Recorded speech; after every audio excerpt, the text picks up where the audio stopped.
Good evening, ladies and gentlemen. Welcome to this week's edition of Fake Accents Unite. As usual, I am joined by the Britisher. Good evening, sir. Good evening.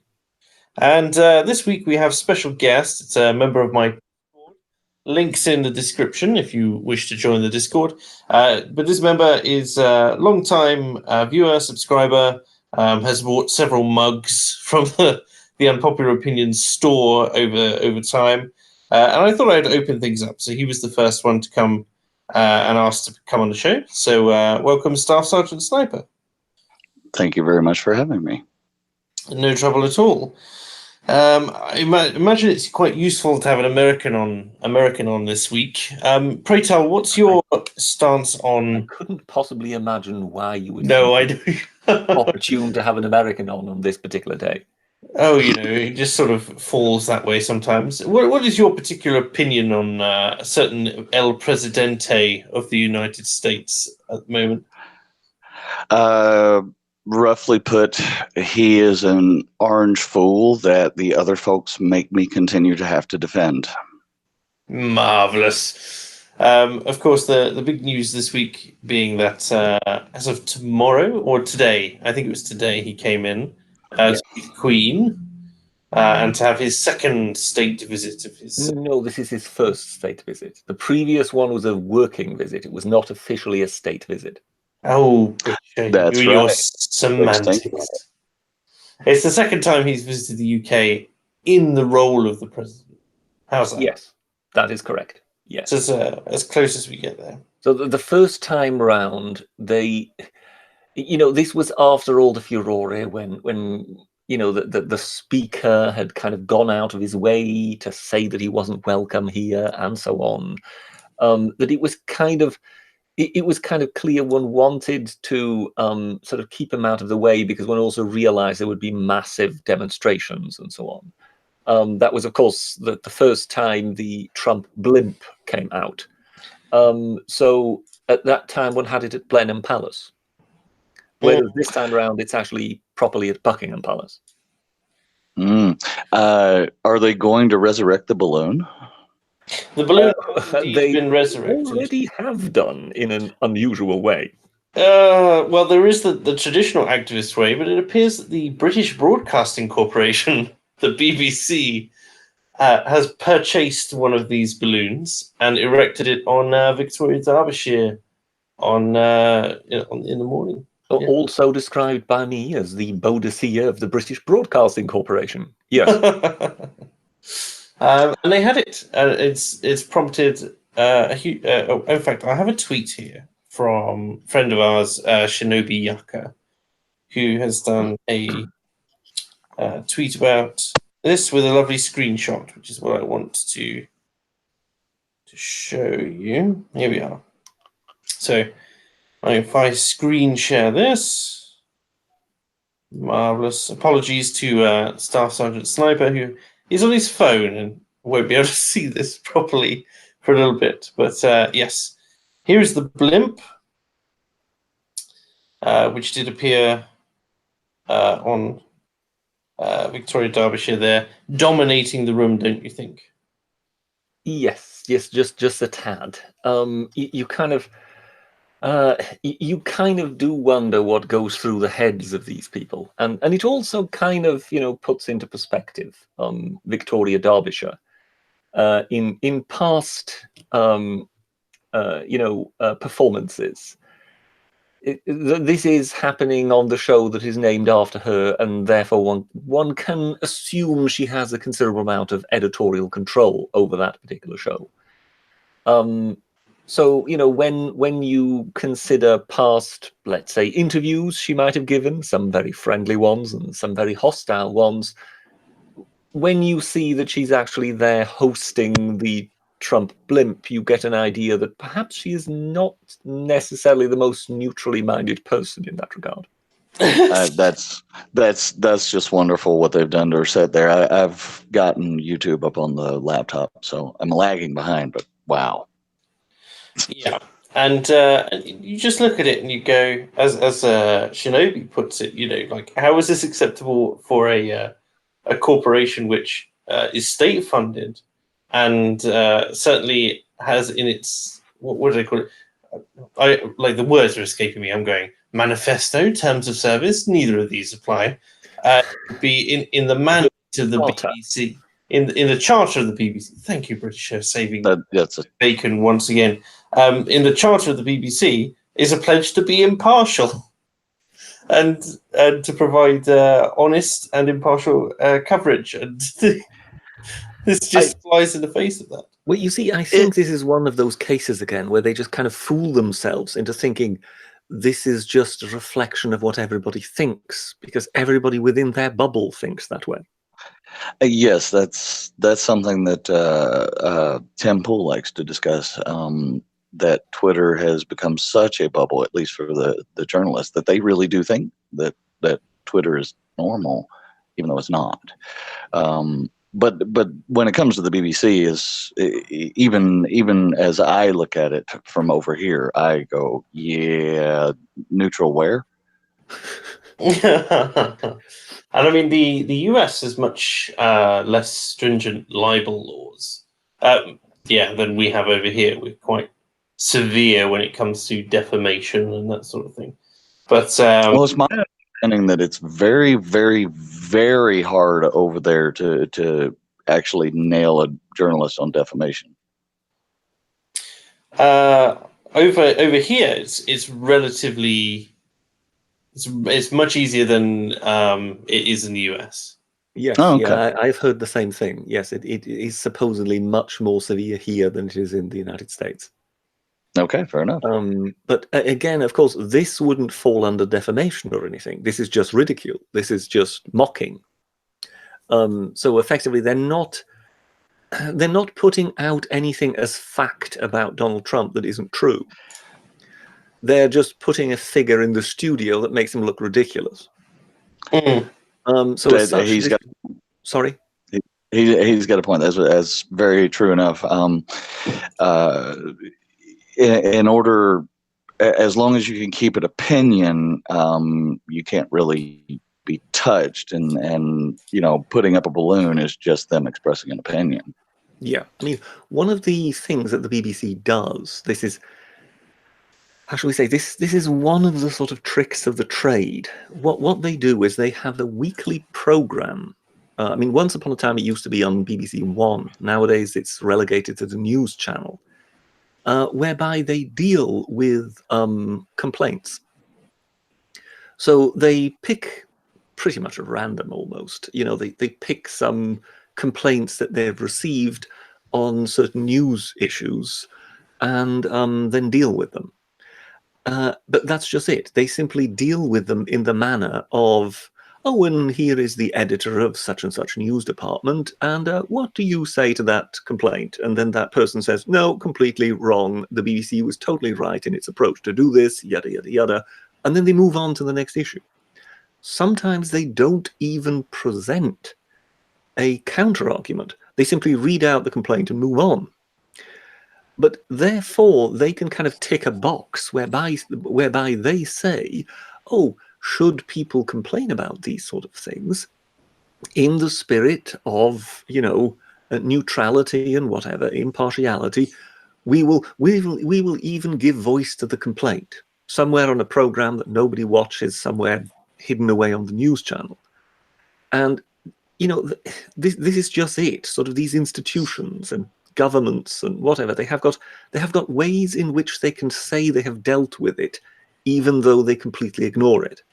And when it comes to that particular program, that program has always been there as kind of the rubbish bin of the BBC, whereby they can say, okay, yes, we have given this due consideration. Thank you, goodbye. At 2:30 in the morning. Yeah, I mean, they're not quite that callous that they do it at 2:30 in the morning, but yes, it's most certainly not a prime time slot. Yes.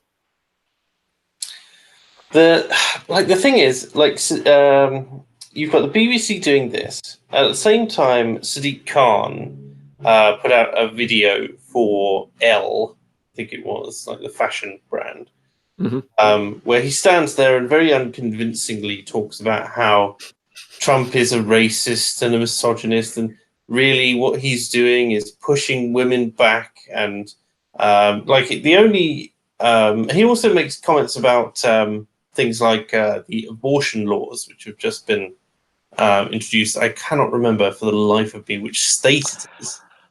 Alabama, Alabama, It would be Georgia, Alabama and Georgia, yeah. Georgia put well, it wasn't just Georgia. Alabama put the pretty much ban. Georgia put a what's called a heartbeat bill, which basically equals 8 to 10 weeks. Missouri put in one, I believe, and it's either Iowa or Ohio is in the process of putting in one that's similar to Georgia. So Sadiq Khan basically said, these new abortion laws are backwards, and we don't want to return to the time of back alley abortions. And so it's incumbent upon a woman. And then he makes this massive leap where he suddenly goes, everyone should be feminists, and then he does the classic feminist line of saying, and if you support these three values or whatever it is, like equality, diversity, and so on and so on, then you are a feminist, regardless of whether or not you identify as one. Because claiming ownership for all equality movements across all genders and spectrums, that sort of thing. But it's just, I believe the dislike ratio on that particular speech is something to behold as well. Something like 3 to 1 or something like that. But it's incredible that an elected official can, especially of the capital of Britain, can go out and make a statement like this that he's not making as a private individual. He makes it as the mayor of London, right? Especially in Elle magazine, that well-known haven of journalistic integrity. He even holds up a sign at the end saying something like, it wasn't quite as on the nose as "He will not divide us," right? But he held this thing up, but it had the L name at the bottom. And when he's holding it, his face just looks like someone's holding him at gunpoint. It looks like he's about to be shot. In fact, do you know what? I'm going to try and find... He's just... As he's doing the shoot, he's becoming a victim of knife crime. Nice. In and of himself. Played. Yeah, clearly.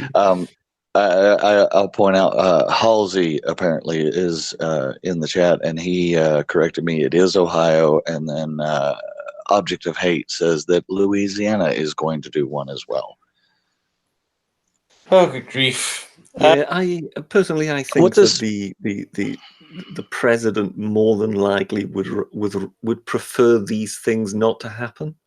I think that these are more than likely fairly counterproductive when it comes to his kind of his upcoming election campaign, if you know what I mean. Well, if I can take a minute on the subject, what this basically boils down to is, and there's two schools of thought on it, but they're going, okay, we finally got two justices, although I think they're going to be sorely disappointed.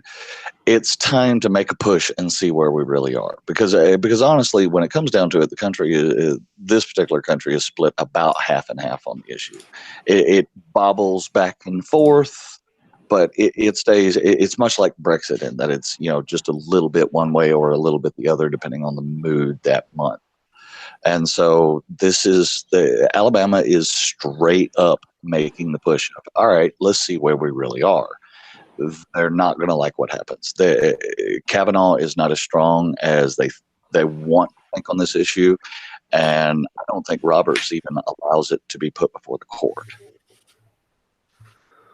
Well, we'll have to see. My interpretation is more that the political center in the US will have always resided really with the Trump side in recent years, simply due to the fact that the Democrats have been completely, they've been screeching mad. Exactly. The problem is that right now that actually plays into their hands a bit, because if you remember, we were told that, the gays were going to lose all their rights under Trump, and this and that and the other. Well, yes, one of the things they were also screeching was he's going to abolish abortion.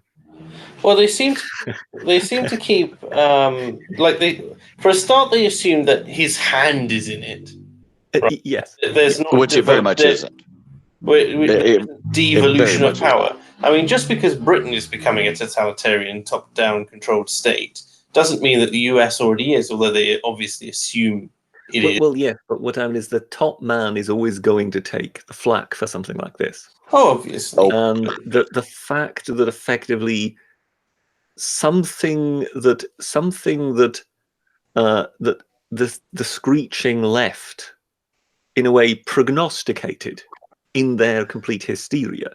One of those things is now being partially aimed at, if you know what I mean. Well, one of the bizarre things with Trump's regime, if you want to call it that, is that, of course, they had all the predictions in the run-up to, Trump v. Hillary the first time, that, we can't elect this person, he's a buffoon, but he's also pure evil. He's misogynistic, he's hate-filled, he's a complete racist and a bigot. Yes. And he's going to make life worse for all of us. Yeah, he's against women's rights. Right, yes. Gay rights. He wants to roll everything back to the 50s and stuff like that. Perhaps bring back Jim Crow laws. And then he gets in and he does none of these things, but they act like he is. That's the thing I don't get. That's why I refer to the, he is an orange fool, but the other side continues to make me to have to defend the man. I'm pretty much, central libertarian. Did not vote for Trump, did not vote for Clinton, would never have voted for Clinton, but did not vote for Trump. Held my nose and voted for Gary Johnson, even though he's not actually a libertarian. He's just a small government Republican. But it was as good as you were going to get.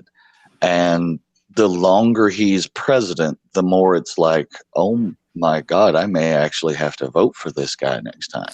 Yeah. Well, I was just having a conversation earlier this afternoon with someone, where I kind of sort of explained to them, that in a way, when Trump came to power, when he got elected, he was enormously unpopular, really. I mean, I know that sounds bizarre because it's just been voted in, but strictly speaking, he was unpopular. It was just that his rival, Hillary Clinton, was even more unpopular.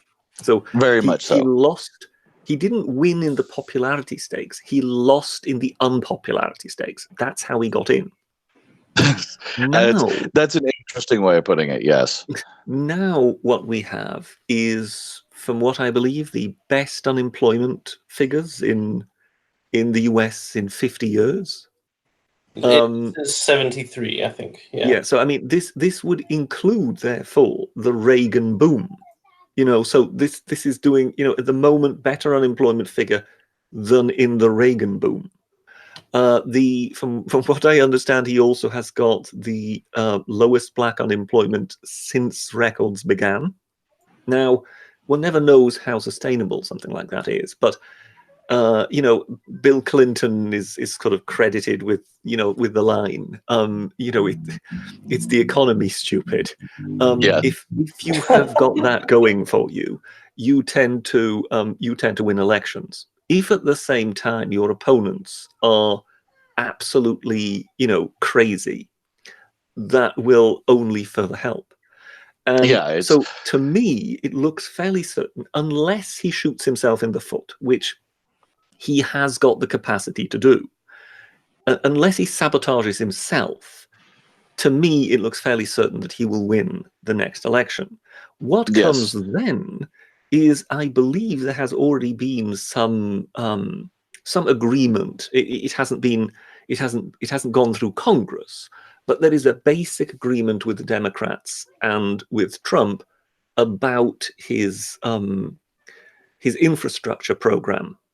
I remember, was it Schumer? I'm not sure, and Pelosi possibly, and Trump sat together and talked about it, and they agreed some like 1.3 trillion or something like that.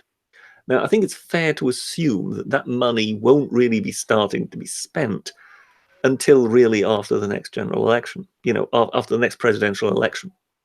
So Trump could then have the benefit of not only having fairly good unemployment figures and an economy that's doing fairly well, but he could be the sugar daddy who is presiding over $1.3 trillion being handed out within the country in order to, restore and improve infrastructure. So this man who came in desperately unpopular, having only won because there was someone even more unpopular than him, may actually come out of this rather well at the end of his second term. Oh, dear God. Yes.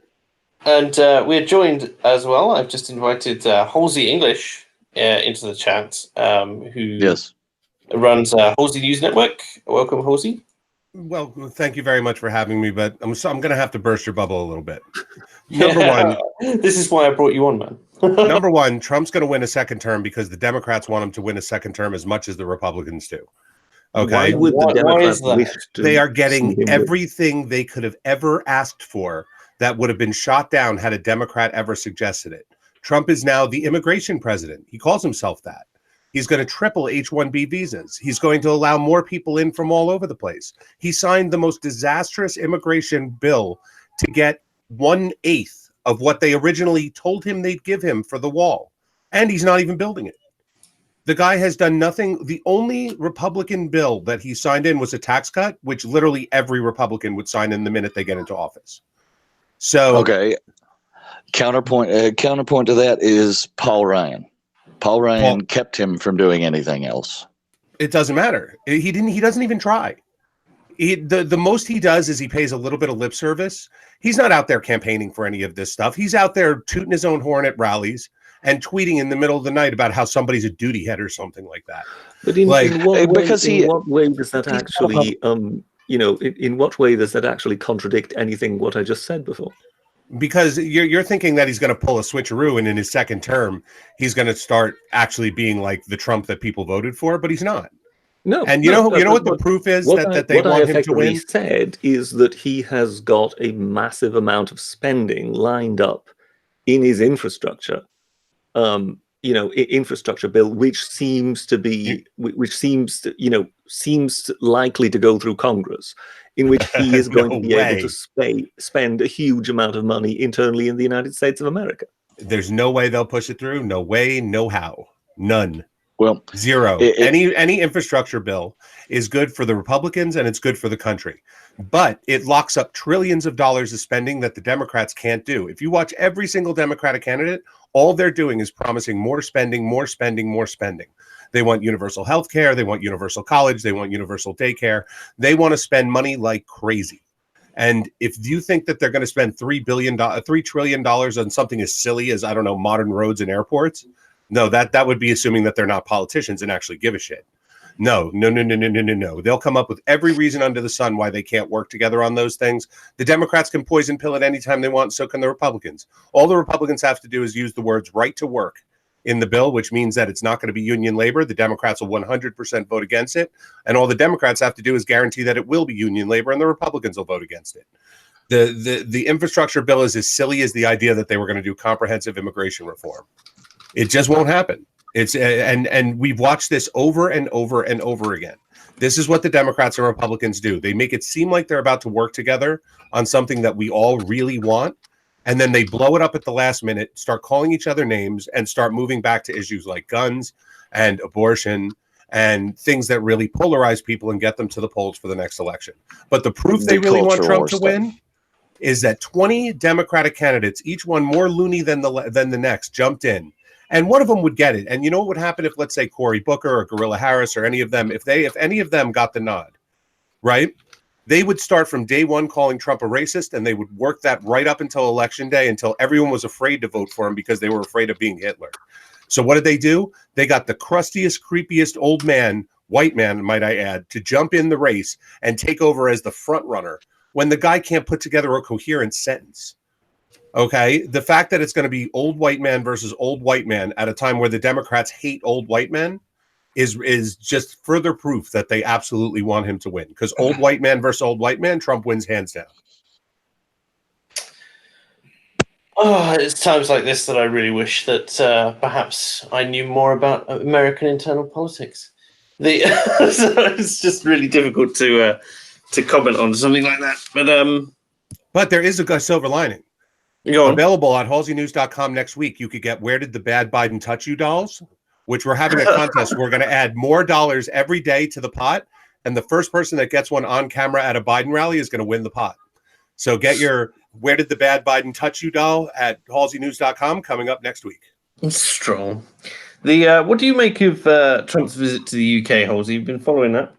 I think it's kind of cool. I have this kind of, it's not even like a whacked out conspiracy theory. I just really do believe it's what he's doing. I believe that Trump is leading the "fuck you Europe" crowd, because I think that Europe like you hear that Trump is looks like a buffoon overseas. They hate him overseas. He looks like an idiot to our allies. The only people that hate him are Europe. And right now, Britain is right on that cusp of either going with us or going with them. Because without Europe, they need us more than they ever have economically.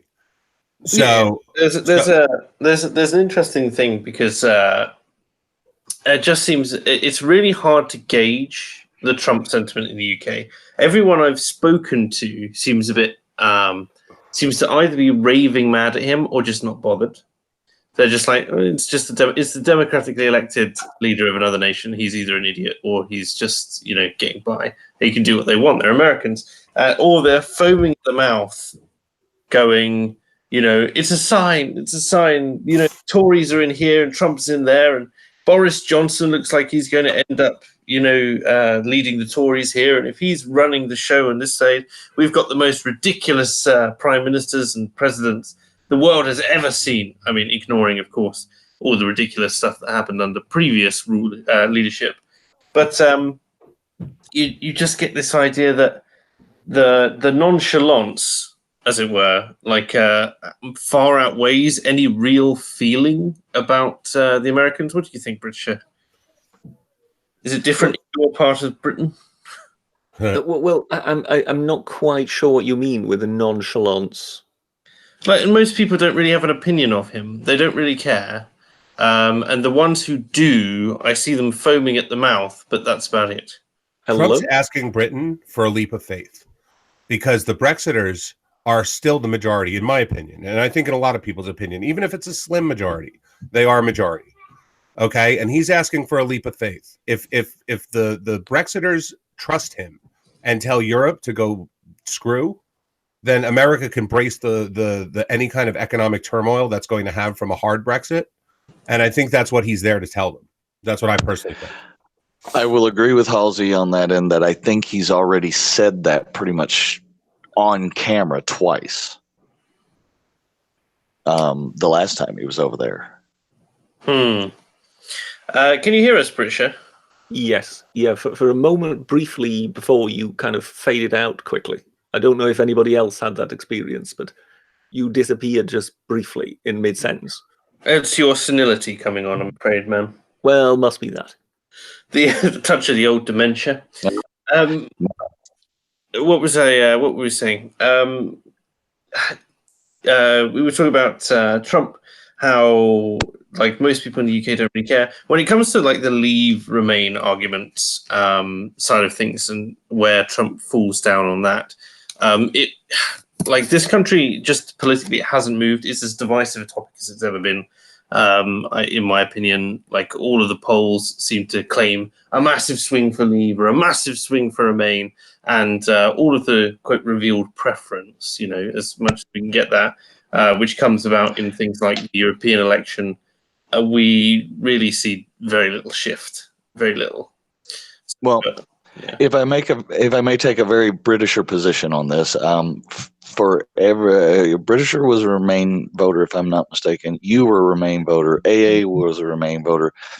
For every soft Leave voter who has let the BBC talk them out, I believe there is a soft Remain voter who has looked at the way the EU has behaved and gone, piss off. I don't know. The way I look at it, my fond hope is that, because I see a lot of Remainers who are friends of mine who are soft Remainers switch to that, and I hope that so like for me I've become a hard Leaver, But for a lot of my soft Remain friends, they've turned to more of a let's at least respect democracy. Like that's the side. So that's my fond hope, is that like the raving mad Remainers are mainly constituted of the hardcore Remainers from before. Yeah, they're it's not just that, because there are an awful lot of European Union citizens who live in this country who've come from abroad, and that really pumps up their protest numbers because they're all pro-EU.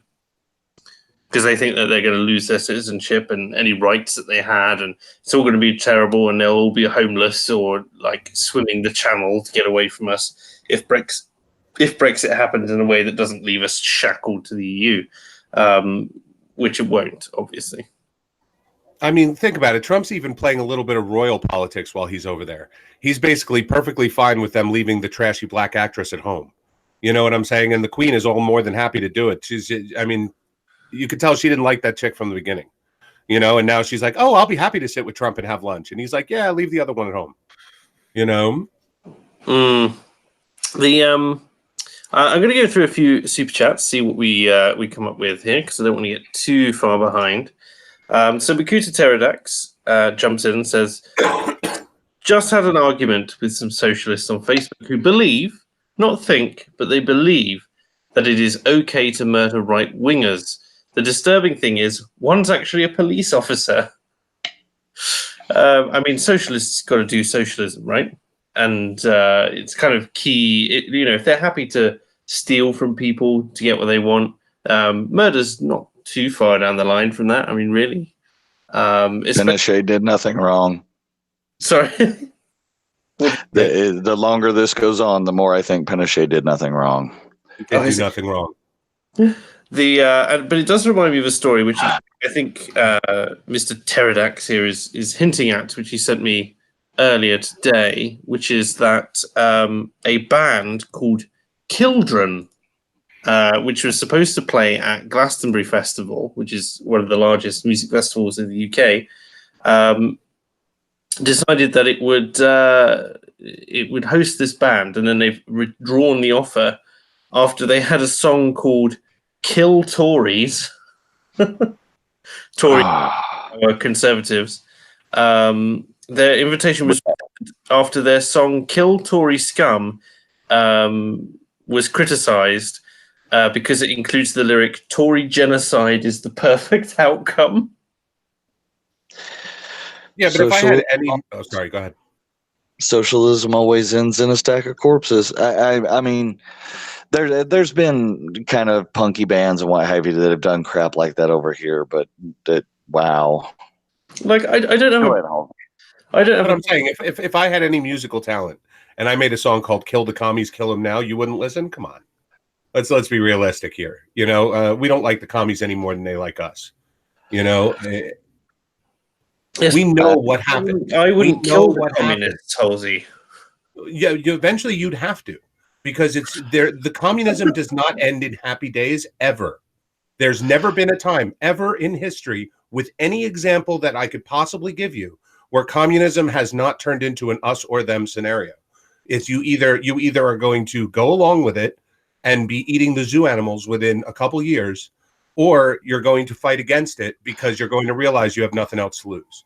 And I'm serious. That's where communism has led every single place it's been tried, is to mass graves. And I'm not talking about from our side.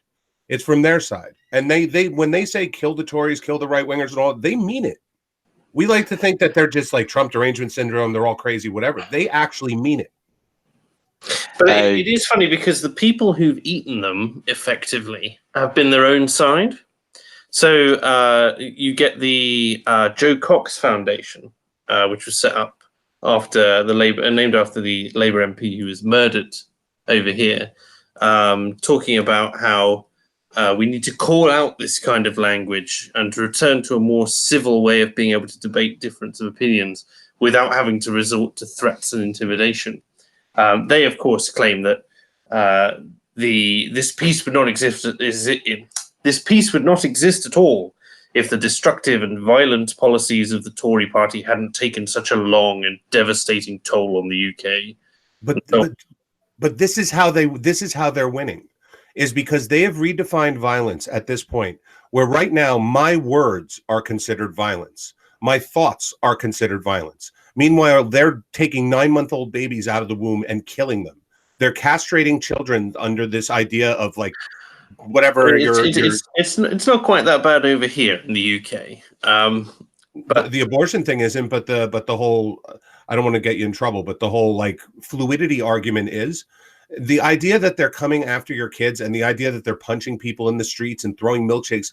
They've defined violence to us. If we say naughty words, we're being violent towards them. But when they engage in actual acts of violence, we're supposed to understand that it's justified to stop our naughty words. I'm not saying we need to get violent in response. What I'm saying is that violence needs to be defined as violence. And if we're not willing to call it out what they're doing as violence, and the governments aren't willing to do something to stop the violence, then how can we expect this to get better? We have to expect the government to grow up and start actually enforcing laws. The people are saying to me that I'm not being fair, that the Joe Cox Foundation barred the band.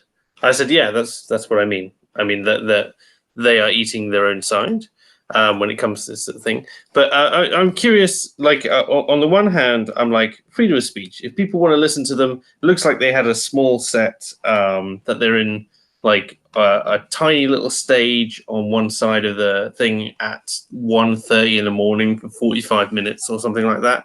And I'm just... Yeah, true story. I'm really not that bothered about a band that's so extreme that it does that.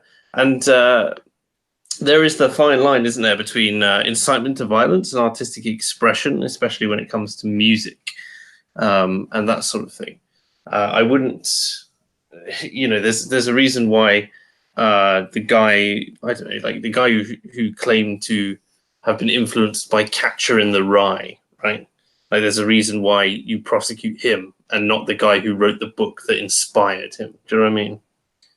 Words are words. Exactly. And that's all they'll ever be.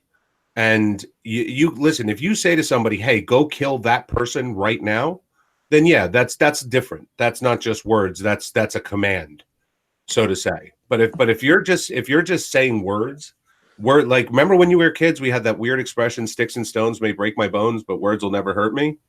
Like, that's what needs to come back. Yeah, they're just words. Yeah. It's not even like that. When words will never hurt me, it's like you've got to draw the distinction between what makes you feel bad and what like physically harms you.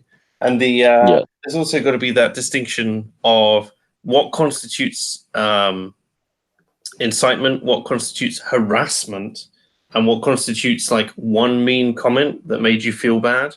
And you've also got to have enough self-reflection to know when you're receiving criticism because you've done something.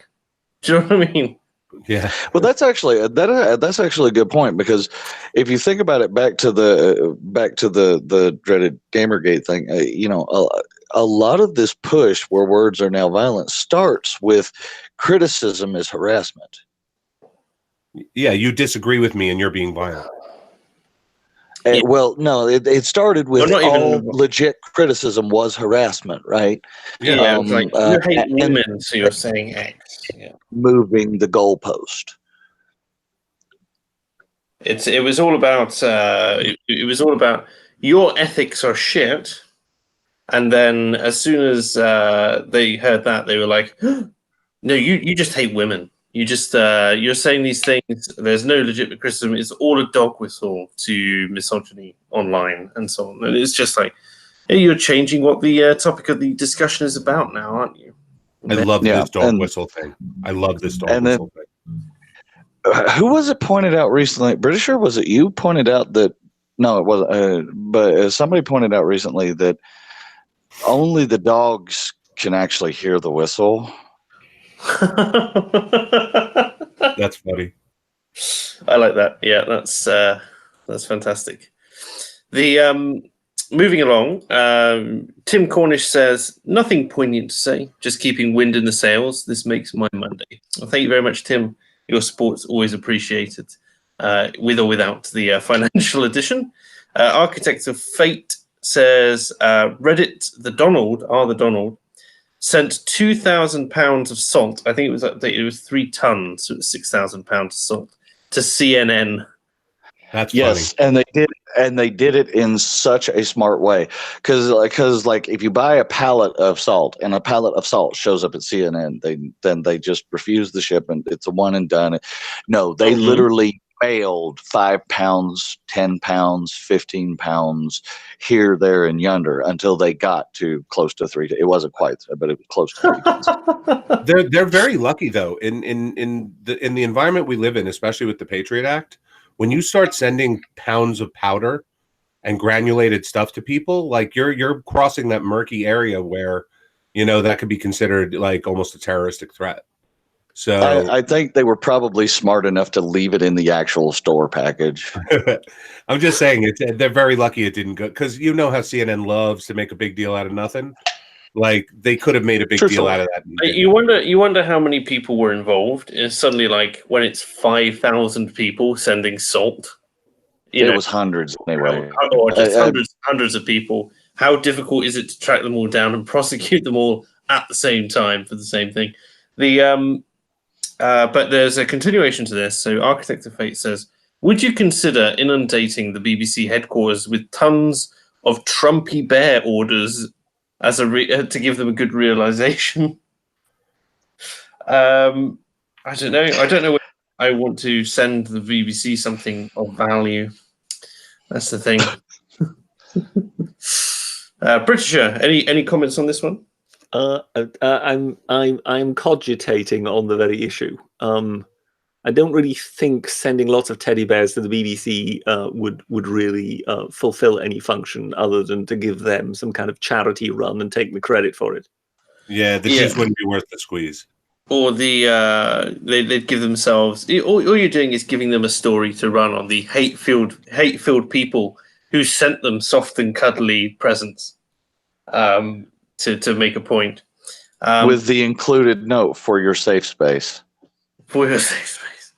British Knight says the abortion bills are a mistake, but only because they are so absolutist, not because of the core principle of them. Honestly, they're referring to Alabama. They're referring to Alabama going for the all or nothing, and let's really see where we are, instead of like a Georgia or a Missouri. Missouri even had stages in there, where basically the court can pick which stage. All stages run the clock back from where we are now. Did you notice the funny thing about the Georgia bill? Everybody's freaking out about Georgia. CNN's going to probably boycott Georgia, Netflix, all the Hollywood actors and actresses, right? And their bill isn't the worst. In fact, it's probably the lightest of all the heartbeat laws. But you know what it has? A Republican governor, House, and Senate. Alabama has a female governor, and Louisiana has a Democratic governor who signed these into law. And Ohio has Kasich, who signed the thing into law, and they want Kasich to challenge Trump. So they're very, very selectively targeting who to be pissed at. What about Missouri? Why wasn't there a lot of noise made there? Because who cares about Missouri? Where is Missouri even located? Nobody knows anything. They don't have any leverage on Missouri. Okay, Georgia, I'm making a joke, but Georgia, I think the third highest state in the country for Hollywood dollars. So there's a real incentive for them to go after Georgia. But as I said, they don't want to. They had a bite there. Okay, I got you. They have an actual bite there that matters, or that they think matters. Well, they do. If they were to get Hollywood to completely boycott, what it puts the Republicans to is to stand up and say, this is our principles and we don't care, or we're whores for money. Which right now they're saying they don't care. They're saying take every dollar that you want. We're doing this about saving lives, and good for them. But they don't want to point out that Alabama was signed by a woman and that Louisiana was signed by a Democrat. Oh, there was a bunch of people that tried to make the point of, it's about hating women. Then why is this woman signing it? Oh, our side loves it, but I'm saying their side is trying not to point that out. The abortion debate is kind of strung a lot of the time by the fact that the pro-choice side of things refuse to acknowledge the fact that the women they claim to speak for are split 50-50 on this very issue from the start. They always like claiming ownership of all women, don't they? And come on, let's use proper terminology. It's not pro-choice, it's pro-murder. Okay. Well, we know where you stand on things, Halsey. That's quite right. British well, Knight to be honest with sorry, go ahead. British Knight has suggested that honestly, a cold in the middle of the ground solution where no one wins fully is needed, which I presume would be something. Which is about where we were in the Clinton era. Do you remember? Well, you guys might not, but Halsey will. Safe, legal, and rare. That was the mantra since it was made legal. That was the Democrats always that's said. Not that was their the mantra tagline. Anymore.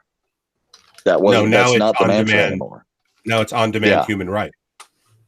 Yeah, and that's where I get off the train because I'm not strictly pro-life. I'm troubled by it, and I bounce back and forth. But I'm not strictly pro-life. I can understand an argument both sides. This is where libertarians get in weird places, depending on how their headspace works. But when you go from give Clinton credit, that was a reasonable. Nobody really liked it, but everybody was willing to live with it, just like your super chatter said. And you then go to it's on demand all the way to, the head sticking out.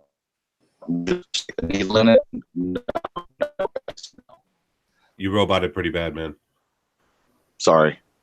I was just saying, switching from the old standard to the standard there, of all the way to where the head's sticking out, but we can still stick the needle in it because the shoulders are still in. That's too much. What the governor of Virginia said was one of the most horrific things I think I've ever heard.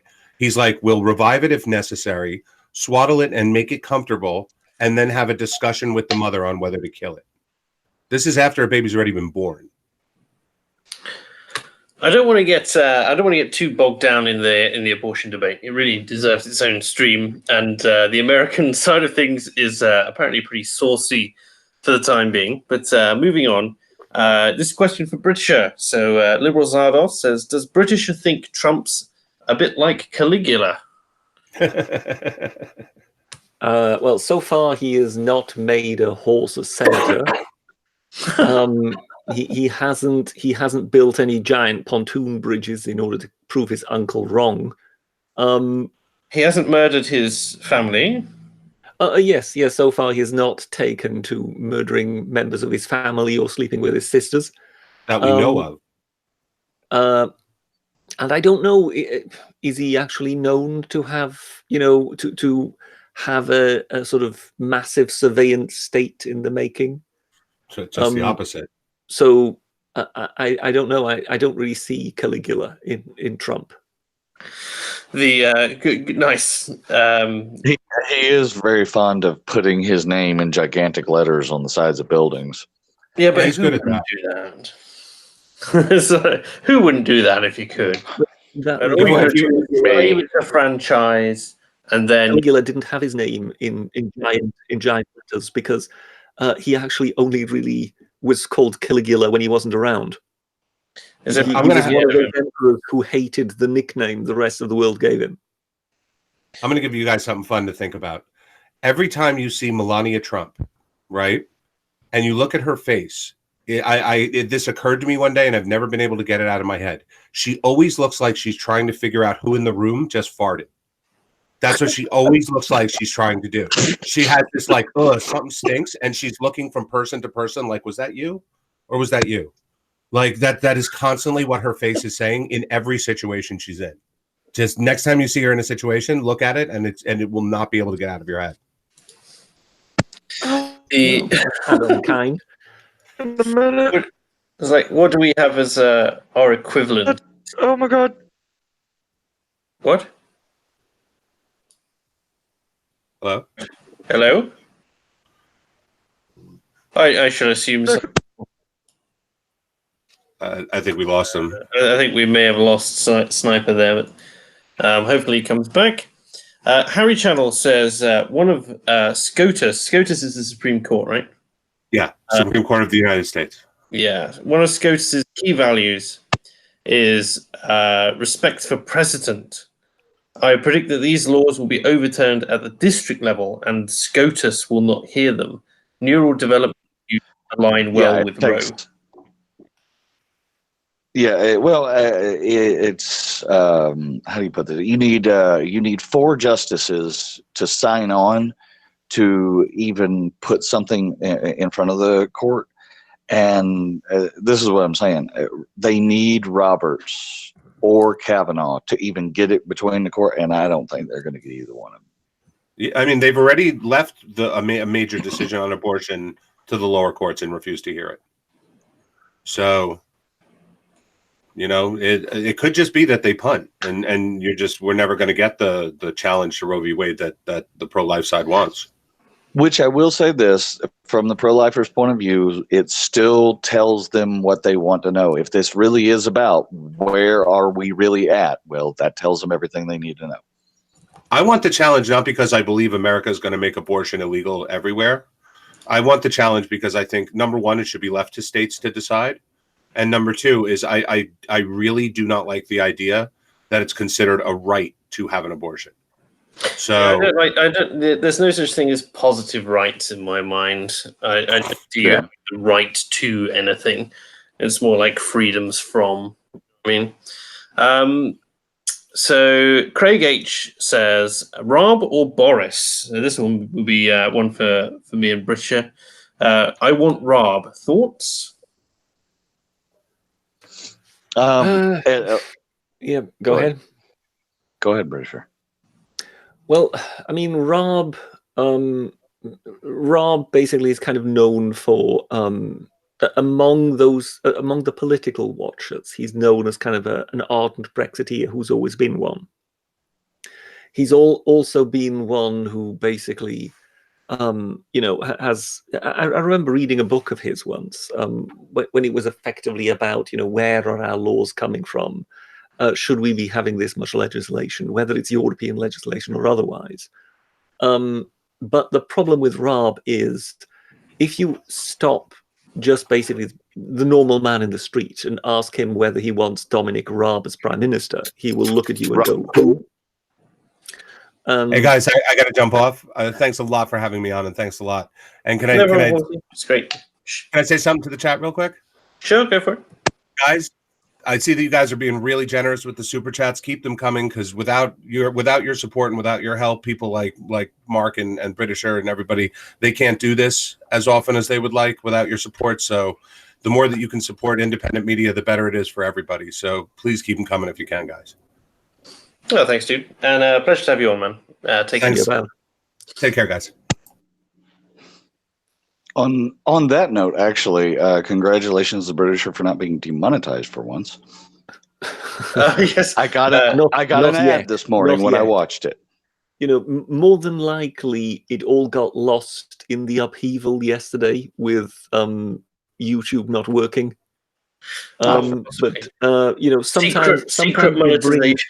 Sometimes they bring in demonetization later, so I'm not holding my breath here. Well, hey, if you manage to get past the first 72 hours, what they do after that doesn't matter as much. Very often with my videos, they basically demonetize it and then remonetize it on appeal once all the views have happened. Yeah, that's what I was getting at. But no, when it comes to Dominic Raab, what I was saying is the problem you have with Dominic Raab is just basically he's not a household name. Nobody has really heard of him. But Rob, you're right. Most people look blankly, and in the same way, I did see something funny, which is because, of course, the other big name who's running is Sajid Javid. Yes, I saw this. Right, and there was this post which was something like a Guardian article saying the Tory leadership candidates are all white privileged men. Like, how dare we? Like, their distinct lack of diversity at the top of the Tory party is going to cripple them in the future, and so on. And Sajid retweeted it, just saying, "Excuse." Hello. I think he actually said, "Hello." Yeah, something to that extent. And you just go, oh, goodness me. So, like, I think Gover's dead in the water. I really don't think he flies much with the membership of the Tory party. But someone who has been coming up, who I never expected to see his name on a cabinet position again, basically, was Jeremy Hunt. Seems to be doing relatively well, as far as I'm aware, unless something different has come in. Pretty sure. Isn't he the one that made a bigger mess of the NHS than it already was? Or am I thinking of somebody else? Okay. Yes, I mean, wasn't it effectively? I don't know whether it was him. It could have been him. That basically the Conservatives had said there won't be any great, revolutions in the NHS, and then no sooner were they elected, the new Secretary of State for Health immediately announced major changes to be taking place in the NHS. And you just thought, well, hang on a moment, doesn't that just fly in the face what you just said? And I think it was Jeremy Hunt at the time. I have to say, I think you're right. Because that's the rap on him, is he ruined the NHS even more than it was already ruined. One of these things, so the left wingers, the Labour supporters, and so on, keep flinging, because the NHS is obviously one of their principal manifesto ideas. It's one of the things they constantly talk about. We want more jobs in the NHS, we need more money in the NHS, and so on and so forth. And they'll fling out this figure that the National Health Service is around 75% private. It's been privatised over the course of the Tory ownership of it. But of course, it's not quite true, because you're privatising a public institution, which means that it remains a public institution, but it has a private contract linked to a public service, which means that it's open to all the more abuse because of that. So we used to see this in the military, where they've privatized an awful lot of that, because it's not that it's cheaper to contract in private companies and have them run it at profits or whatever. It's just that it look on paper, when you're balancing the books and you're saying, we're spending less on the, let's call it the Air Force, because that's the one I'm most familiar with. If we're spending less on the Air Force, then that balances that person. It doesn't matter that you're now spending more on private contracts, because that's a different graph, if you know what I mean. So what you end up with is situations like this. So here's a real world example. We got rid of chefs in most of the RAF bases. We got rid of the actual rank, position of chef within the Air Force, and that went away. And so the costs and the jobs that needed to be cut from the military were gone in that regard. But we contracted in two companies, Serco and I believe ISS, and they come in and they run them now. And what happens is they had been they get a list of all these pre-approved products that they're allowed to buy, similar to what it was like before. But our private chefs, were too efficient with these ingredients, and the intake of cadets to the training establishment where they were being served went up and down as well. So what ended up happening was that at certain times of the year, they were actually making too much profit on the breakfasts that they were dealing out. And so what ended up having to happen was they had to increase their costs. So they cut a number of the profit-making desserts and meal options from the menu. They added, this extra cost to their supply. Then they realized they'd been inefficient with that, so they needed to charge everyone more. So breakfast, we used to pay about £4 a day. That went up by 25%. We now pay £5 a day for, effectively breakfast, lunch, and dinner, because everyone gets a cost. And our meal options had reduced. Our portion sizes went down, and they were no longer allowed to do stuff with leftovers for the next meal. They all had to be thrown out and wasted so that they could spend more money on the next meal, so that they couldn't make a profit. Because they weren't allowed to make a profit. The only thing they're allowed to make profit on is the sale of private snacks. So they would have things like you'd have bar snacks and you'd have extra sandwiches and vending machines and stuff like that that they also supplied. And these were the only things they were allowed contractually to make a profit of. But the whole thing was so hideously inefficient that we ended up paying more, getting less, and with less variety. It was horrendous. Well, that all sounds awful, but you lost me at recruits are allowed dessert. Yes. They're all. Well, you see, this is a civilized country. Britain can't do without its cakes and puddings. Yes, we used to get this lovely red velvet cheesecake, apple crumble, hot sweet, we'd call it. But it was funny having the international cadets come through the training process, some of whom come from Commonwealth nations and others from mildly impoverished places, and places like the Ukraine, Russia, and all sorts, as exchange students. And some of them had never seen custard before. And I do remember this young man from Zimbabwe who came in, picked up his roast beef, his Yorkshire puddings, and his mixed vegetables, and took a great scoop of what he assumed was a savoury cheese sauce, and poured custard all over his roast dinner. Something tells me that people didn't let him forget about that very soon. Oh no, his nickname was Custard for a long time. Yes, yeah, I can see that one coming. Yeah, I can see that one coming as well. But no, I'm sorry. Go ahead, Britisher. Go ahead, Britisher. Well, when you're talking about the ludicrousy of saving money on paper, at least, if you know what I mean. Yes. One of the strangest things I heard about, I don't know whether they're still doing this, is that for a while at least, as I say, it could still be the case, they privatized, attack runs on the Navy. So that effectively planes basically doing attack sorties on ships, which were then supposed to defend themselves against it, that they were basically put out to tender for private companies to do. And you just think, I'm sorry, but you would think surely if anybody can efficiently fly planes at ships, it would be either the RAF or the Navy itself. It would be us, our own guys, But yeah, apparently it is more cost effective doing it the other way around.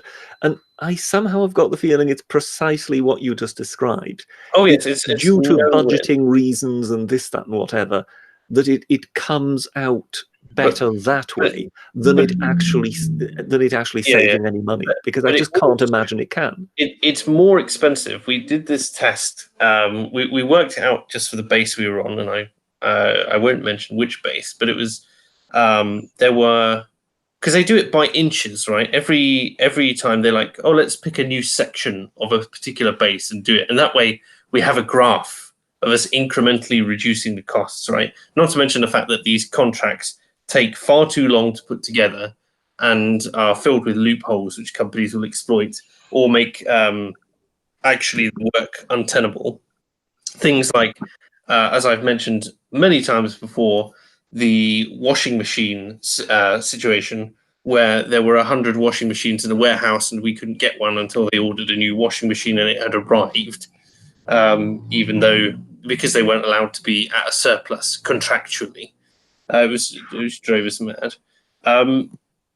But basically they, in the same way, again, I've mentioned at RAF Halton, they had issues with 3 different companies being responsible for the grounds, the pipes, and the water for a particular building, and how when something went wrong, they then bicker over who's responsible and stuff like this. Whereas when you just had RAF maintenance, this was not an issue because it was broken. They went and they fixed it. Typically more efficiently than a private company. That's what also happened in the hospitals, wasn't it? But you had the thing is that the on-site staff are responsible to the site owner. So in the military, this is the techies are responsible to the station commander if something on his station isn't working properly. Whereas with a quote, private contract that works this way, the company is responsible to an MOD civil servant somewhere who is stuck in a backlog full of work, who's not going to get to their complaint for 4 months, and they can get away with a whole lot on the sly in the meantime. And if the station commander comes down and goes and yells at them, they just go, "It's not our fault, mate. It's the government jobbies who's up in Westminster. It's his responsibility, not yours." And it's very like this deferral of responsibility. Really, I think. Wait, it's that line, isn't it? When anything is close to the line of, well, who does it actually belong to? Then, of course, Not it my just ends up problem. not being done at all. Yes. Mm. I mean, that's what happened in the hospitals, whereby they hired private contractors to do the cleaning in the hospitals. So now the nurses say cleaning isn't my job. And at the same time, the private contractors then say, oh, well, no, we're not hired to clean that. Yeah. So in the end, you then suddenly end up with, infections running amok in hospitals and whatever, precisely due to that problem. Well, there are people in the chat. Am I arguing for a bigger state? No, I'm not arguing for a bigger state.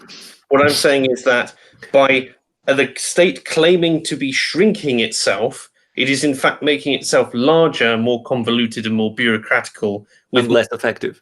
And less effective. Yeah. Yes, and creating its own industrial complex to try and compete with ours, which y'all got a long way to go. You want to get back? You want to get back on the super chats? Sure. Yeah. So Matthew Hatch says, "I agree. Trump has twice, at a major decision point, reminded the UK that we could do a trade deal that would match the EU. He is ready to help." Yeah, I thought it was twice. So good. But I would be careful about putting too much faith in that. We shouldn't proselytize him, should we? Really, but it's good that there's he seems open to discussion. Yes, his idea of a deal would be different to our idea. Yes, he doesn't tell us that we're going to go to the back of the queue. Yes, so no, he doesn't do it. There is at least that. Yes. Yes. Lumberg says Maybot is going to push green agenda on Trump. Rate this idiocy out of 10. Smiley. Isn't she gone in 3 or 4 days? So who gives a damn? It's the end of this month, I think, as far as I'm aware. Okay. But people going, June is the end of May.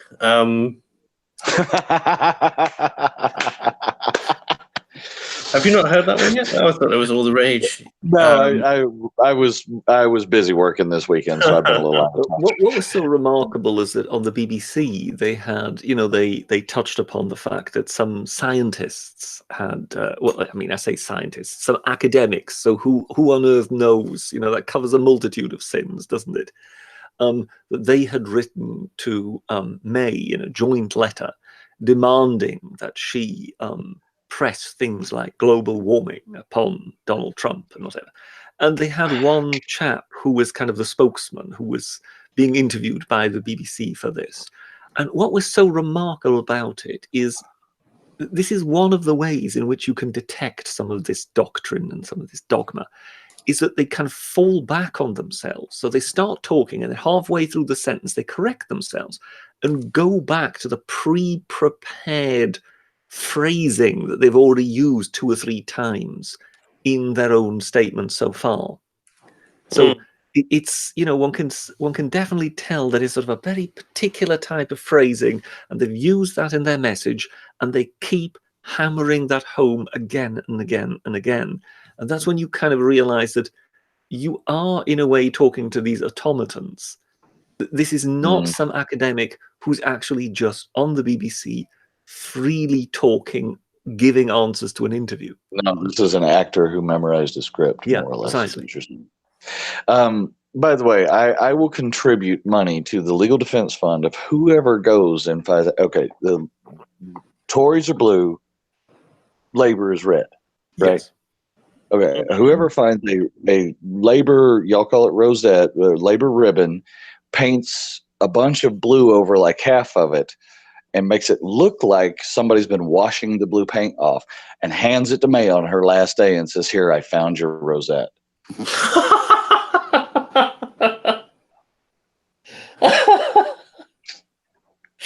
So just remind, like she said, she was it when she was handed that P45. P45, yes. Yeah, and it's just like the idea of a Labour rosette with blue paint on it, like flaking off. I like that. Yes, that. Wasn't it the academic agent that said that that doesn't happen? The thing with the P45, that doesn't happen. The idea that someone could really just get past all the security and hand a P45. He had his full tinfoil face mask on. Well, I don't think that is so unreasonable to think of it, if you know what I mean. So here is the prime minister of a nuclear power, and you would sort of think it's more than likely quite difficult to just walk up to a person like that and hand them a piece of paper. Yeah, but if you've got a press badge, and it's not exactly something which people try on every week, is it? Right. So it'll happen once. Like, I think it's absurd enough that it could just happen once. I mean, in the same way that you could say the milkshaking of Nigel Farage when he's surrounded by 4 or 5 security, that doesn't just happen, Like, no one allows someone to get close enough to a politician. I know what you mean, but with Nigel Farage, he's a sort of a candidate, and he's got 1 or 2 sort of privately hired bodyguards. Fine, something goes wrong, but when it comes to sort of people of this ilk, kind of people who have real power at the touch of their fingers, if you know what I mean, you've got the feeling if push comes to shove, they'll sooner shoot you than let you get too close. All right, Britisher, but then I have to ask the question then: why? In order to make her look ridiculous, because I mean it accomplished it completely, didn't it? And I think I could well imagine that there might have been someone deliberately pulling a stunt and sabotaging her. Well, chat's accusing Lammy. Everything's an inside job by Lammy, yes, of course. Indeed. And I'm going to address Vulcan of Nocturne real quick. The reason I had to ask that question is because here in the States, it's literally backwards. The blues are the left and the reds are the right. Yes, what you're trying to say is that in the States you're doing it wrong. The difference is... Yes, sir. The difference is that our red and our blue are the same color, but it just appears to be different from a distance. Bear with me, my phone's just going off. Discuss amongst yourselves. Well, there you see. This is true professionalism at hand. He just abandons his own live stream midstream and hopes that his special guest... Yes. Yeah, and hopes that his special guest and just some random dude will actually hold it up. Yes, I noticed that. Yeah, it's quite outrageous, isn't it? And I think both of us are quite right. Are entitled to feel used in this particular context. I'm sure the chat will. I'm sure the chat will entirely agree with us. I mean, how could the chat not? Given how right I am on this particular subject, and how rightfully, utterly outraged we should all be at not so obvious his behavior here on his own stream, no less. Anyway, by the way, the Cornish tea turned out to be a blend, right? Did you wind up finishing that off? What did you think of it? The hell did you just say about me, Britisher? Oh, we were just saying how we all admire you.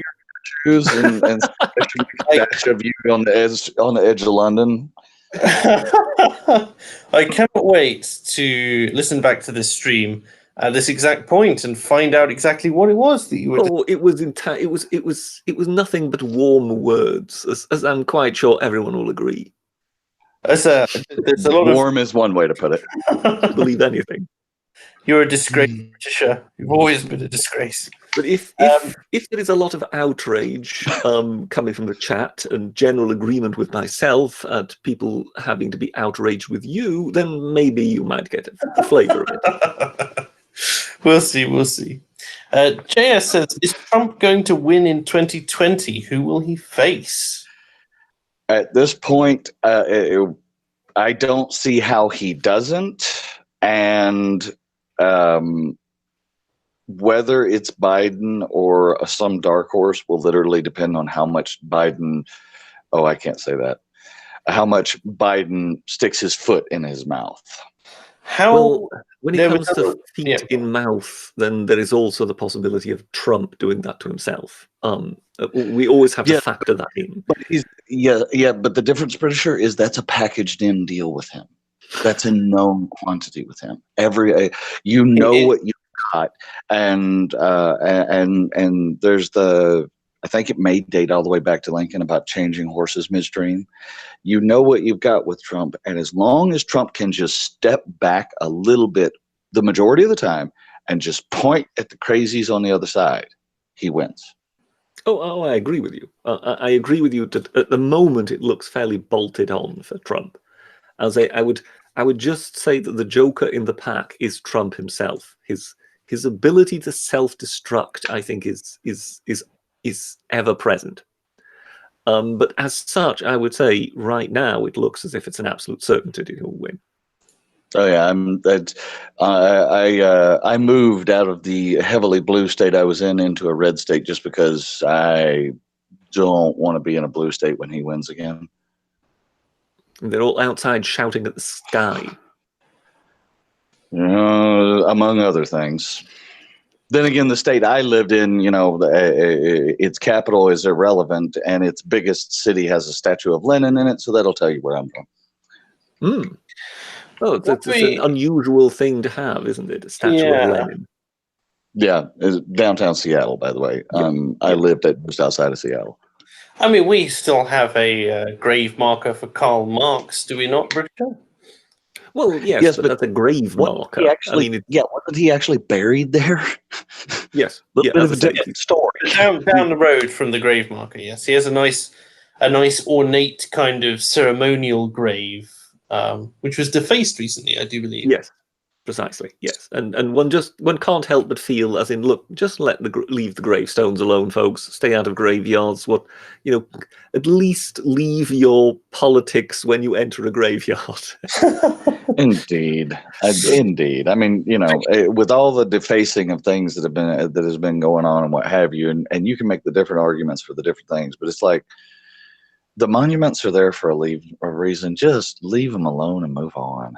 But when it comes to Lenin, that's an interesting one, because in some parts of Eastern Europe, they did some very interesting things with their Lenin and Stalin statues and whatever. That they basically created a park, or they designated a park, and then they basically picked up all the Lenin statues around town and moved them off to that park. So if you want to go and look at, a collection of colossal Lenins and whatever, you can go to the designated park for the communist statues. So made it like a garden museum sort of thing. I get that. Yeah. So they were sick of them cluttering up the cityscape, if you know what I mean. But at the same time, They didn't just want to go on a bulldozer frenzy. So they did something sort of fairly civilized in just kind of moving them off into a particular park, and there they can rest in peace, so to speak. Fair enough. If I'm not mistaken, to hear of a Lenin in the United States of America. I mean, one would wonder how we ever got there. If I'm not mistaken, he's one of those statues. He's one of the ones that were being removed. I don't know whether it was in the Warsaw Pact countries itself, or whether it was a Russian one, but it was one of the ones being removed from the obnoxious places they were, and it was bought and brought over here and cleaned up. And it's, if I'm not mistaken, it's just off of Pioneer Square, but I could be wrong about that. Speaking of politics and graveyards, Britisher, Dylan98 asks, what are the Britishers' political leanings? My political leanings effectively are non-existent these days. We did do a test. Amen. We did do a test about 10 months ago. Yes, I mean, in the far, far distant past, I flirted around with the Liberal Democrats, largely misguided by the actual presence of the word liberal in the title in the description. I still think to this day they should be sued for false advertising. Yes, that's how I feel when I first got into politics. And I was, I mean, I can honestly say I have over the years voted for all three major parties. Largely, it was always in a contrarian attitude of, well, I'm so sick of this lot, I'm going to vote for this lot. see if they do any better. Nowadays, I am much more likely to go to the polling station and in a sort of increasingly creative fashion spoil my ballot paper and write something along the lines of none of the above. I tell you what, something funny that did happen. My local Liberal Democrats office, which is not really anything other than a shed which has been converted and had a logo slapped on it. Is it called? Has it got something? Has it at least got a creative name like Lib Dem Towers? It's just a Liberal. Sorry, what's Go ahead. I was just going to say that what you're describing is literally the Libertarian Party of Washington's office. So I see. But when I say it's a shed, I mean it's literally a shed. It's smaller than most living rooms, but it's got a desk in it, and they've got a poster up on it saying, "Please help us." But the it's gone up to it recently and has thrown two great big buckets of red paint over the whole building. And I don't condone criminal damage, but it is funny. Well, I just had a chuckle because in my mind's eye, when you described this glorified garden shed with a desk in it, I immediately in my mind's eye felt that there would have to be, at airports, at the check-in area, you get those barriers so that the queue has to meander. Yes. Yes, I think the rope line things, in advance of that desk, there should be barriers like that in order to make anybody approaching it have to meander left and right before you eventually can get to the desk.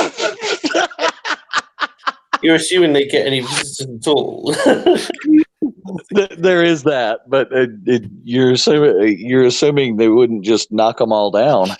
Lundberg says yes, but what about ladders? So you could have, instead of left and right meanders, we could have up and down as well. They wave along. Ladders and slides like Chutes and Ladders. Brian says, Halsey, you've managed to get Britisher to shut up. They should see if you work on Ray as well. Oh, shots fired. This amuses me because Britisher was commenting to me privately about the same thing in Twitter DMs when he came on. Oh dear. Sorry, go on. I honestly, I didn't want to try and compete with him either. So he's very loud. He's a good guy, but he's so used to debating forums, internet blood sports, taking on the alt-right and that sort of thing, even though he's quite hard right himself, hard religious right. It is he doesn't know quite when to just to tone it down a little bit. We're having a conversational stream, but it is fun to have him on sometimes. Craig H says, opinion on a 5G network that may work with the communist Chinese to spy on everyone via GCHQ. Better get those porn licenses. That went right over my head. I know very little about this. I know that there's a new network which is exclusive to London, but I can't remember what it's called. But it works on it's not 5G, but it is better than 4G, and it's a that will more than likely be the trial of 5G. I believe they have introduced 5G in several cities, but it's not national coverage yet. But they've introduced it in sort of as a trial in various places. But I Well, have I've not read anything or seen anything about the communist Chinese spying on. Well, that's about sort of Huawei, isn't it? Yes, I thought that was more of an America thing, but Well, no, I mean it's relevant here in Britain because the Americans have effectively just sort of put a blanket ban saying, look, we won't allow the Chinese to contribute anything to the actual building of the network, because we don't trust them not to put in chips and whatever, which might feed back to China. I'm sure I've mentioned that before. I'm sure I've mentioned this before, but we tried trusting the Chinese with some things. So, for instance, we allowed 6 of their students to enroll at our military academies, and what they did was they ended up attempting to steal a load of data. They didn't believe their course. The course mates reported them for spying, and they were told by their higher ups that they should be more culturally sensitive and not to be ridiculous. When these students were handing out USB drives and saying, "Just plug it in wherever you like."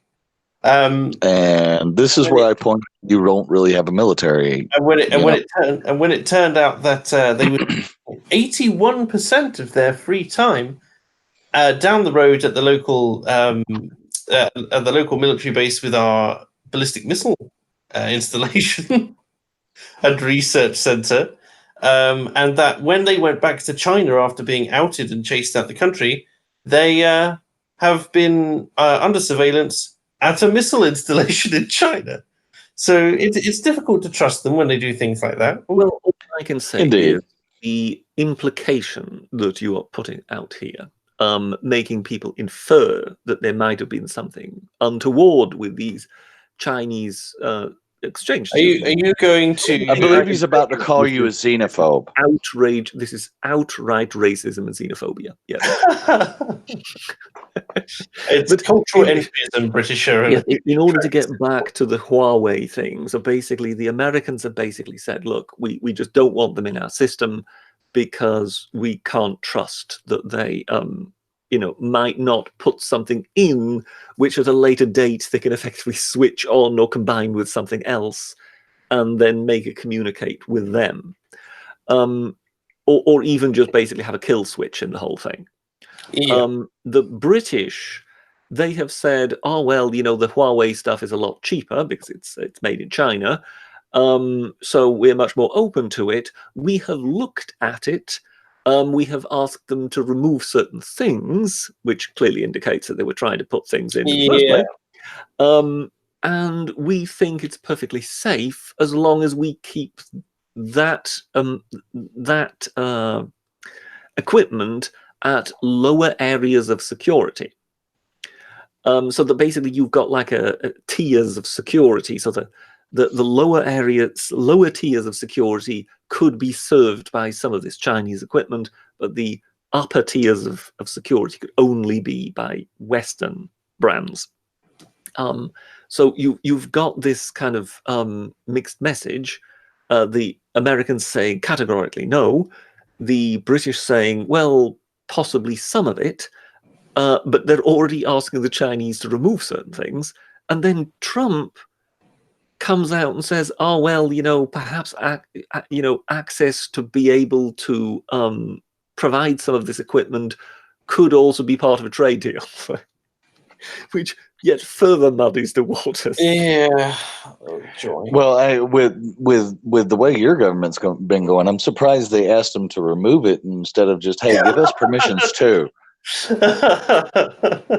No, we already have the Snoopers Charter for that. They weren't quite ready to they weren't quite able to push through restrictions on how encrypted things could be, but who knows? Futurama fan says nothing but the highest brow chat from fake accents. Laughing face. I presume that's sarcasm. We were talking about abortion at the time, I think, and I think Halsey had just called it pro-murder. So there was that.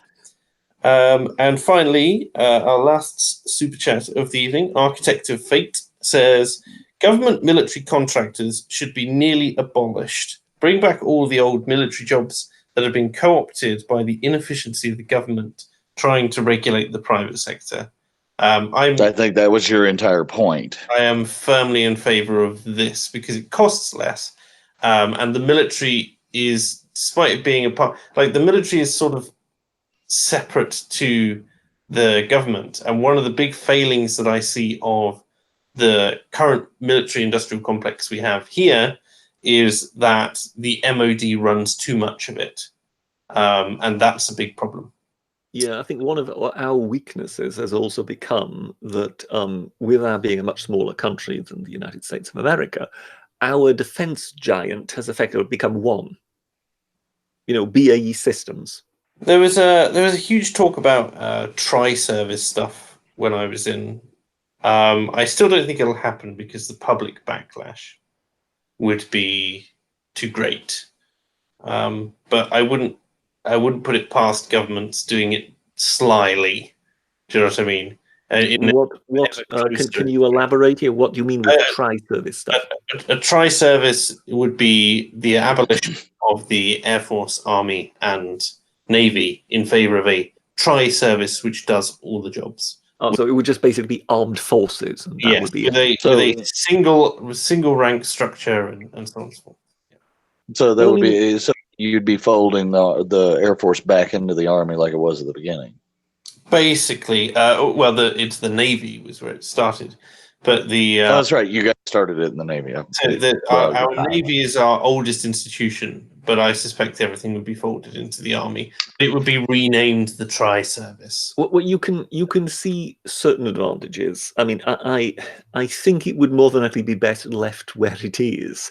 There is one wonderful example that I can recall from I think it was Yes Prime Minister, in which his political advisor is basically saying, well, so we've got several schools teaching the marching bands how to play.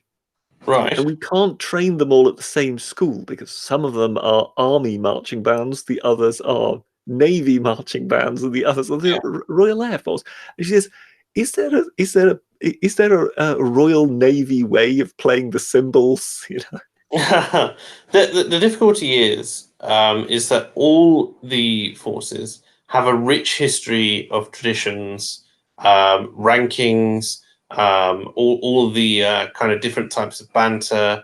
You also don't want to consolidate your military might. There's a healthy rivalry between the three forces, and you don't want to consolidate all the power. I think someone in chat's mentioned it, that three services are less likely to coup for a start, because you kind of get this thing that because they're competitive, if one field marshal decides that he's going to have it on with the prime minister, then at least two other forces are going to oppose you just on the principle as well. There's so much that I see that's wrong with separating them all out, because again, you have the devolution of things. There is the issue of what we call air, land, and water integration, which is where you have when you have joint operations. So when the Navy's doing something, it's less of an issue with the Navy because they have their own seaplanes. But with the Army and the Air Force in particular, do they though? Do they actually right now? Because they're supposed to have a full fleet of F-35s, but whether or not that is, I haven't been keeping up to date with that one in particular. They had 3 the last time I checked, but the sale of the Harriers was a tragedy. But basically there's issues in communication because the Army wants to do one thing and the Air Force wants to do another. And it's something they're working out. But I think that folding everything into a single command structure would set back a lot of the progress, because everyone would be bitter about it. And it would put us in a really bad situation for the time it would take a full range of people who've been used to these traditions to age out, which is about 35 years' time. And I don't think we could afford ineffectiveness, or more ineffectiveness, I should say, for that particular. Well, and simply put, when your army is issuing right-wing bingo cards, it's not exactly a good time to trust them to go in.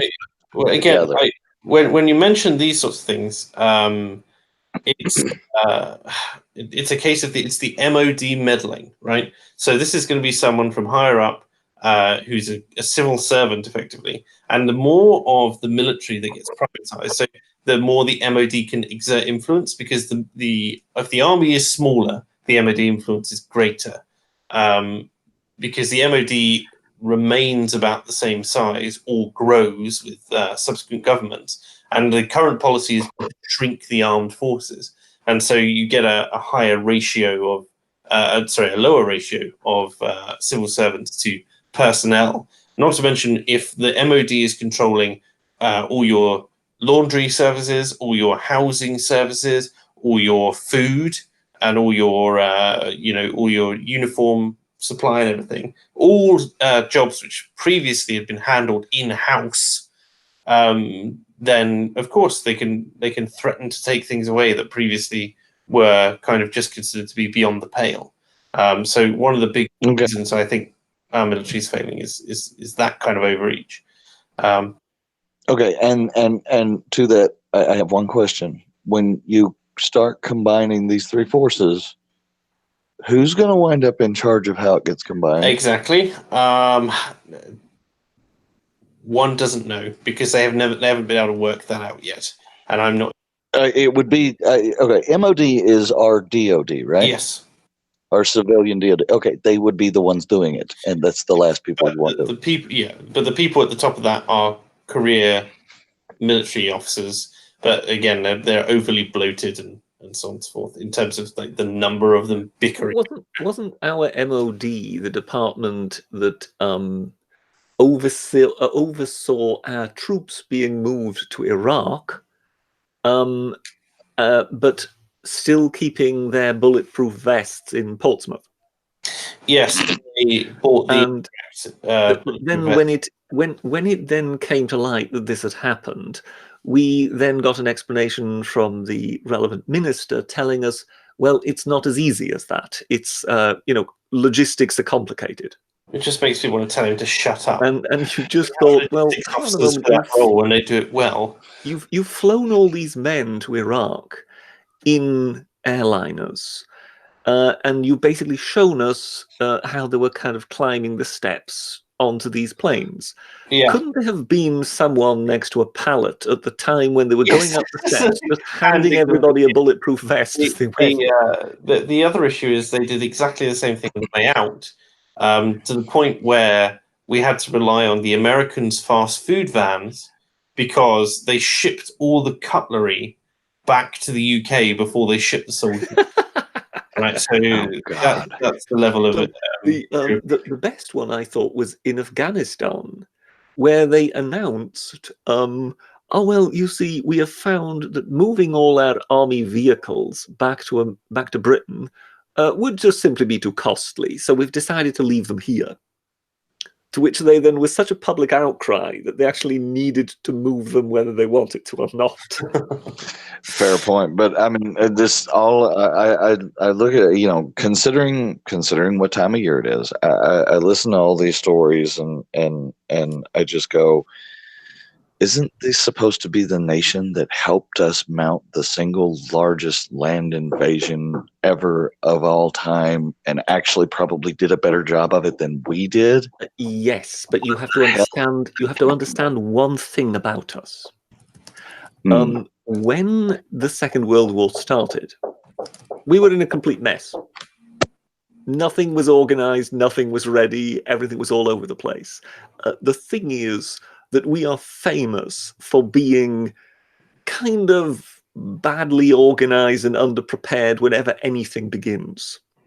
If you then give us enough time to get into it, then we kind of become fairly formidable enemies.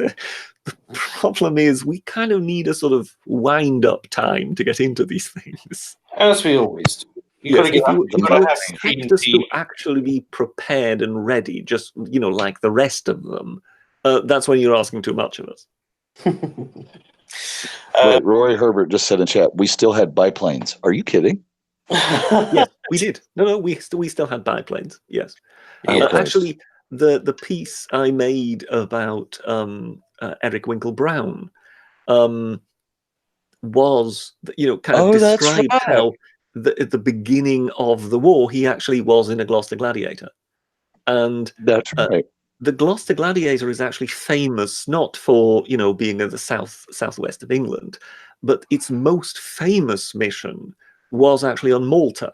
I mean, Malta was the most bombed place on earth during the Second World War. The Germans hammered it and hammered it and hammered it, because obviously it was that awkwardly placed Allied bastion in the Mediterranean that prevented them easily shipping things to and fro to North Africa with Rommel in the desert. Yeah. And the only thing they had at first to defend the island were Gloucester Gladiator biplanes. And they had to contend with, at that time, top-of-the-range Messerschmitt 109s. So it was suicidal, but they somehow managed to defend the island. It was just with sheer guts they managed to defend the island until eventually the first Spitfire started arriving, and then they stood a chance. I'm going to bring us to a close here, gentlemen. But I will end by saying that the British biplane is, the perfect gentleman's weapon, as opposed to the German triplane, which is just opulent ridiculousness. Yes, but please don't point out to anybody that Sopwith also built a triplane. Shh. Don't mention Sopwith. And in fact, we built a triplane first. They copied our idea. Yes, we created it, realized it was ridiculous, and then didn't really fly. Actually, that's quite reasonable. Yes, I'll go with that. Yes. But on that note, it is time to end. So thank you very much, everyone, for coming. Thank you to everyone in the audience. And thank you to my guests. Thank you for coming on, Staff Sergeant Sniper. It's been a pleasure to have you on. Well, thank you for having me. And thank you very much to the Britisher for being here as always. Thank you very much. No problem. Have a great week, everyone. And we will see you next time on Fake Accents Unite. Take care. See you.